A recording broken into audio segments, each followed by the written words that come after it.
जय माँ संतोषी। आज इस वीडियो में सुनेंगे संतोषी माता की व्रत कथा। आज इस वीडियो में सुनेंगे शुक्रवार की व्रत कथा। शुक्रवार के दिन माँ संतोषी का व्रत पूजन किया जाता है, जिनकी कथा इस प्रकार से है कि एक बुढ़िया माई थी, उनके 7 बेटे थे, 6 कमाने वाले थे, जबकि एक निकम्मा था। बुढ़िया माई 6 बेटों को रसोई बनाती, भोजन कराती और उनसे जो कुछ जूठन बचती वह 7वें बेटे को दे देती। एक दिन वह पत्नी से बोला, देखो मेरी माँ को मुझसे पर कितना प्रेम है। वह बोली, क्यों नहीं, सबका जूठा जो तुमको खिलाती है। वह बोला, ऐसा नहीं हो सकता, मैं जब तक आँखों ना देख लूँ मान नहीं सकता।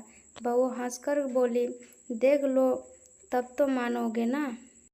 कुछ दिन बाद त्यौहार आया। घर में 7 प्रकार के भोजन और चूरमे के लड्डू बने। वह जांचने को सिर दुखने का बहाना कर पतला वस्त्र सिर पर ढके रसोई घर में सो गया। वह कपड़े में से सब देखता रहा। 6 भाई भोजन करने आए। उनके देखा माँ ने उनके लिए सुंदर आसन बिछाया, नाना प्रकार की रसोई परोसी और आग्रह करके उन्हें भोजन खिलाया। वह देखता रहा। 6 भोजन करके उठे। जब माँ ने उनकी जूठी थालियों में से लड्डुओं के टुकड़े उठाकर एक लड्डू बनाया, जूठन साफ कर बुढ़िया माँ ने उसे पुकारा, बेटा 6 भाई भोजन कर गए, अब तू ही बाकी है, उठ तू भी खा ले। वह कहने लगा, माँ मुझे भोजन नहीं करना, मैं अब परदेश जा रहा हूँ। माँ ने कहा, कल जाता तो आज ही चला जा। वह बोला, हाँ आज ही चला जा रहा हूँ। यह कहकर वह घर से निकल गया। चलते समय पत्नी की याद आई। वह गौशाला में कंडे थाप रही थी। वह जाकर बोला, हम जावे परदेश आवेंगे कुछ काल, कुछ रहियो संतोष से, धर्म अपनाओ पाल। वह बोली, जाओ पिया आनंद से रहियो, सोच हटाए राम भरोसे हम रही, ईश्वर तुम्हें सहाय। 2 निशानी अपनी देख रहूं मैं धीर, सुधी मती हमारी बेसारियो रखियो मन गंभीर। वह बोला, मेरे पास तो कुछ नहीं, यह अंगूठी है, सो ले और अपने कुछ निशानी मुझे दे। वह बोली, मेरे पास क्या है, यह गोबर भरा हाथ है। यह कर उनकी पीठ पर गोबर के हाथ की थाप मार दी। वह चल दिया। चलते चलते दूर देश पहुंचा। वहाँ एक साहूकार की दुकान थी। वहाँ जाकर कहने लगा, भाई मुझे नौकरी पर रख लो। साहूकार को ज़रूरत थी, बोला, रह जाओ। लड़के ने पूछा, तनख्वाह क्या दोगे? साहूकार ने कहा, काम देखकर दाम मिलेंगे। साहूकार की नौकरी मिली। वह सुबह 7 बजे से 10 बजे तक नौकरी पर जाने लगा। कुछ दिनों में दुकान का सारा लेन देन, हिसाब किताब, ग्राहकों को माल बेचना, सारा काम करने लगा। साहूकार के 7-8 नौकर थे, वे सब चक्कर खाने लगे। यह तो बहुत होशियार बन गया। सेठ ने भी काम देखा और 3 महीने में ही उसे आधे मुनाफे का हिस्सेदार बना लिया। वह सब कुछ संभालने लगा। कुछ वर्ष में ही नामी सेठ बन गया और मालिक सारा कारोबार उन पर छोड़कर चला गया। इधर उनकी पत्नी को सास ससुर दुख देने लगे। सारी गृहस्थी का काम करा के उसे लकड़ी लेने जंगल में भेज दे। इस बीच घर के आटे से जो भूसी निकलती उसी से रोटी बनाकर रख दी जाती और फूटे नारियल की खोखली में पानी। एक दिन वह लकड़ी लेने जा रही थी। रास्ते में बहुत सी स्त्रियां संतोषी माता का व्रत करती दिखाई दी। वह वहां खड़ी होकर कथा सुनने लगी और पूछा, बहना तुम किस देवता का व्रत करती हो और इनके करने से क्या फल मिलता है? यदि तुम इस व्रत का विधान मुझे समझा दोगी तो मैं तुम्हारा बड़ा आसान मानूंगी। तब उनमें से एक स्त्री बोली, सुनो, यह संतोषी माता का व्रत है, इनके करने से निर्धनता, दरिद्रता तथा नाश होता है और जो कुछ मन में कामना हो सब संतोषी माता की कृपा से पूरी होती है। तब उसने उससे व्रत की विधि पूछी। वह बोली, 1.25 आने का गुड़ चना लेना, इच्छा हो तो 5.25 आने का या 1.25 रुपये का भी सहूलियत के अनुसार लगाना। बिना परेशानी और श्रद्धा व प्रेम से जितना भी वन पड़े सवैया लेना। प्रत्येक शुक्रवार को निराहार रहकर कथा सुना। इनके चले और सामने मंदिर देखकर पूछने लगी, यह मंदिर किनका है? फिर वहाँ से चली गई और सामने मंदिर देखकर पूछने लगी, यह मंदिर किसका है? सब कहने लगे, संतोषी माता का मंदिर है। यह सुनकर माता के मंदिर में जाकर चरणों में लौटने लगी। दिन हो विनती करने लगी, माँ मैं निपट अज्ञानी हूँ, व्रत के कुछ भी नियम नहीं जानती, मैं भूखी हूँ। हे माता जगत जननी, मेरा दुख दूर कर दो, तेरे शरण में हूँ। माता को दया आई। एक शुक्रवार बीता कि दूसरे को उनके पति का पत्र आया और तीसरे शुक्रवार को उनका भेजा हुआ पैसा आ पहुंचा। यह देख जेठ जेठानी मुंह सिकोड़ने लगी। लड़के ताने देने लगे। काफी के पैसे पत्र आने लगे, रुपया आने लगा। अब तो काकी की खातिर बढ़ेगी। बेचारे सरलता से कहती, भैया कागज आवे रुपया आवे हम सब के लिए अच्छा है। ऐसा कहकर आंखों में आंसू भरकर संतोषी माता का मंदिर में पहुंच गई। माता की चरणों में गिरकर रोने लगी, माँ मैंने तुमसे पैसा कब मांगा? मैं तुम्हें पैसे से क्या काम है? मुझे तो अपने सुहाग से काम है। मैं तो अपने स्वामी के दर्शन मांगती हूँ। तब माता ने प्रसन्न होकर कहा, जा बेटी तेरे स्वामी आएगा। यह सुनकर वह खुशी से बावली होकर घर में जा काम करने लगी। अब संतोषी माँ विचार करने लगी कि इस भोली पुत्री को मैंने कह तो दिया है कि तेरा पति आएगा, लेकिन कैसे? वह तो उसे स्वप्न में भी याद नहीं करता। उसे याद दिलाने को मुझे ही जाना पड़ेगा।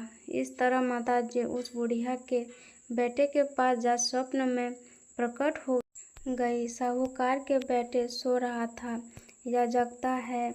वह कहने लगा, माता सोता भी नहीं जागता भी नहीं हूँ, कहो क्या आज्ञा है? माँ कहने लगी, तेरे घर बार कुछ में है कि नहीं? वह बोला, मेरे पास सब कुछ है माँ, बाप है बहू है, क्या कमी है? माँ बोली, भोले पुत्र तेरी बहू घोर कष्ट उठा रही है। तेरे माँ बाप उसे सत्र दे रही हैं, वह तेरे लिए तरस रही है, तू उनकी सुध ले। वह बोला, हाँ माताजी यह तो मालूम है, परंतु जाऊँ तो कैसे? परदेश की बात है, लेन देन का कोई हिसाब नहीं, कोई जाने का रास्ता नहीं, आता कैसे चला जाऊँ? माँ कहने लगी, मेरी बात मान। सवेरे नहा धोकर संतोषी माता का नाम ले, घी का दीपक जला, अखंड कर दुकान पर जा बैठ। देखते देखते सारा लेन देन रुक जाएगा, जमा का माल बिक जाएगा। शाम होते होते धन का भारी ढेर लग जाएगा। अब बूढ़ी माता का बात मानकर वह नहा धोकर संतोषी माता को दंडवत घी का दीपक जला दुकान पर जा बैठा। थोड़ी देर में देने वाले रुपया लाने लगे, लेने वाले हिसाब लेने लगे। कोठे में भरे सामान के खरीदार नगद दाम दे सौदा करने लगे। शाम तक धन का भारी ढेर लग गया। मन में माता का नाम लेकर चमत्कार देकर प्रसन्न होकर घर चले जाने के वास्ते गहना कपड़ा सामान खरीदने लगा। यह काम से निकट तुरंत घर को रवाना हुआ। उधर उनकी पत्नी जंगल में लकड़ी लेने जा रही थी। लौटते वक्त माताजी के मंदिर में विश्राम करती। वह तो उनके प्रतिदिन रुकने का जो स्थान ठहरा। धूल उड़ती देख वह माता से पूछती है, हे माता, यह धूल कैसे उड़ रही है? माता कहती है, हे पुत्री, तेरा पति आ रहा है। अब तू ऐसा कर, लकड़ियों के 3 बोझ बना ले, एक नदी के किनारे रख और दूसरा मेरे मंदिर पर व तीसरा अपने सिर पर। तेरे पति को लकड़ियां का गट्ठर देकर मोह पैदा हो जाएगा। वह यहाँ रुकेगा, नाश्ता पानी खाकर माँ से मिलने जाएगा। तब तू लकड़ियां का बोझ उठाकर जाना और चौक में गट्ठर डालकर जोर से आवाज़ लगाना, लो सासू जी, लकड़ियां का गट्ठर लो। भूसी की रोटी और नारियल के खोखले में पानी दो। आज मेहमान कौन आया है? माताजी, बहुत अच्छा कहकर वह प्रसन्न मन से लकड़ियां के 3 गट्ठर बनाए, एक नदी के किनारे पर और एक माताजी के मंदिर पर रखा। इतने में मुसाफिर आ पहुंचा। खुशी लकड़ी देखकर उनकी इच्छा उत्पन्न हुई कि हम यहीं पर विश्राम करें और भोजन बनाकर खा पीकर गांव जाएं। इसी तरह रुक कर भोजन बनाकर विश्राम करके गांव को गया। सबके प्रेम से मिला। उनकी समय सिर पर लकड़ी का गट्ठर लिए वह उतावली सी आती हैं। लकड़ियां का भारी बोझ आंगन में डालकर जोर से 3 आवाज़ देती हैं, लो सासू जी, लकड़ियों का गट्ठर लो, भूसी की रोटी दो, आज मेहमान कौन आया है? यह सुनकर उनकी सास बाहर आकर अपने दिए हुए कष्टों को भुलाने हेतु कहती हैं, बहू ऐसा क्यों कहती है?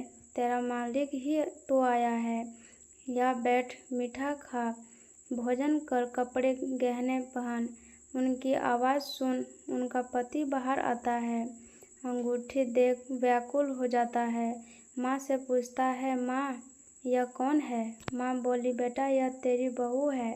जब से तू गया है तब से सारे गांव में भटकती फिरती है, घर का काम काज कुछ करती नहीं, 4 पहर आकर खा जाती है। वह बोला, ठीक है माँ, मैंने इसे भी देखा और तुम्हें भी। अब दूसरे घर की चाबी दो, उनमें रहूँगा। माँ बोली, ठीक है, जैसी तेरी मर्जी। तब वह दूसरे मकान की तीसरी मंजिल का कमरा खोल सारा सामान जमाया। एक दिन में राजा के महल जैसा ठाट बाट बन गया। अब क्या था, बहू सुख भोगने लगी। इतने में शुक्रवार आया। उनके पति ने कहा, मुझे संतोषी माता के व्रत का उद्घाटन करना है। पति बोला, खुशी से कर लो। वह उद्घाटन की तैयारी करने लगी। जेठानी के लड़के को भोजन के लिए कहने गई। उन्होंने मजबूर किया, परंतु पीछे से जेठानी ने अपने बच्चों को खिलाया देखकर भोजन के समय खटाई मांगना, जिससे उनका उद्घाटन पूरा ना हो। लड़के जिमने आए, खीर खाकर पेट भर गया, परंतु बाद में खाते ही कहने लगे, हमें खटाई दो, खीर खाना हमको नहीं भाता। देखकर अनुरुचि होती है। वह कहने लगी, भाई खटाई किसी को नहीं दी जाएगी, यह संतोषी माता का प्रसाद है। लड़के उठ खड़े हुए, बोले, पैसा लाओ। भोली बहू तुम जानती नहीं थी, उन्हें पैसे दे दिए। लड़के उसी समय हट कह के इमली खटाई ले खाने लगे। यह देखकर बहू पर माताजी ने क्रोध किया। राजा के दूर उनके पति को पकड़ कर ले गए। जेठ जेठानी मन माने वचन कहने लगे, लूट लूट कर धन इकट्ठा कर लिया है, अब सब मालूम पड़ जाएगा जब जेल की मार खाएगा। बहू से यह सहन नहीं हुई, रोती हुई माताजी के मंदिर गई। कहने लगी, हे माताजी, तुमने क्या किया? हंसाकर अब भक्तों को रुलाने लगी। माता बोली, बेटी तुम्हें उद्घाटन करते मेरा व्रत भंग किया है। वह कहने लगी, माता मैंने कुछ अपराध किया है, मैंने तो भूल से लड़के को पैसे दे दिए थे, मुझे क्षमा कर दो, फिर तुम्हारा उद्घाटन करूँगी। माँ बोली, अब भूल मत करना। वह कहती हैं, अब भूल नहीं होगी। अब बताओ वे कैसे आएंगे? माँ बोले, जा पुत्री, तेरा पति तुझे रास्ते में आता मिलेगा। वह निकलती राह में पति आता मिला। वह पूछती है, आप कहाँ गए थे? वह कहने लगा, इतना धन जो कमाया है उनका टेस्ट राजा के मांगा था, वह भरने गया था। वह प्रसन्न हो बोली, भला हुआ, अब घर आ चलो। कुछ दिन बाद फिर शुक्रवार आया। वह बोली, मुझे फिर माता का उद्घाटन करना है। पति ने कहा, करो। बहू फिर से जेठ के लड़कों को भोजन को कहने गई। जेठानी ने एक दो बातें सुनाई और सब लड़कों को सिखाने लगी, तुम सब पहले की खटाई मांगना। लड़के भोजन से पहले कहने लगे, हमें खीर नहीं खानी, हमारा जी बिगड़ता है, कुछ खटाई खाने को दो। वह बोली, खटाई किसी को नहीं मिलेगी, आना है तो आओ, वह ब्राह्मण के लड़के लाकर भोजन कराएंगे। यथाशक्ति दक्षिणा की जगह एक एक फल उन्हें दिया। संतोषी माता प्रसन्न हुई। माता की कृपा होते ही 9वें मास में उनके चंद्रमा के समान सुंदर पुत्र प्राप्त हुआ। पुत्र को पाकर प्रतिदिन माता जी के मंदिर को जाने लगी। माँ ने सोचा, यह रोज आती है, आज क्यों ना इनके घर चलूं। यह विचार कर माता ने भयानक रूप बनाया। गुड़ चने से सना मुख, ऊपर सूंड के समान होठ, उस पर मक्खियाँ भिन भिन कर रही थी। देहली पर पैर रखते ही उनके साथ चिल्लाने, देखो रे कोई चुड़ैल आ पड़ी, लड़कों इसे भगाओ नहीं तो किसी को खा जाएगी। लड़के भागने लगे, चिल्लाकर खिड़की बंद करने लगे। बहू रोशनदान में से देख रही थी। प्रशंसा से पगली बन चिल्लाने लगी, आज मेरी माताजी मेरे घर आई हैं। वह बच्चे को दूध पीने से हटाती हैं। इतने में सास का क्रोध फट पड़ा। वह बोली, क्या उतावली हुई है? बच्चे को फटक दिया। इतने में माँ के प्रताप से लड़के ही लड़के नजर आने लगे। वह बोली, माँ मैं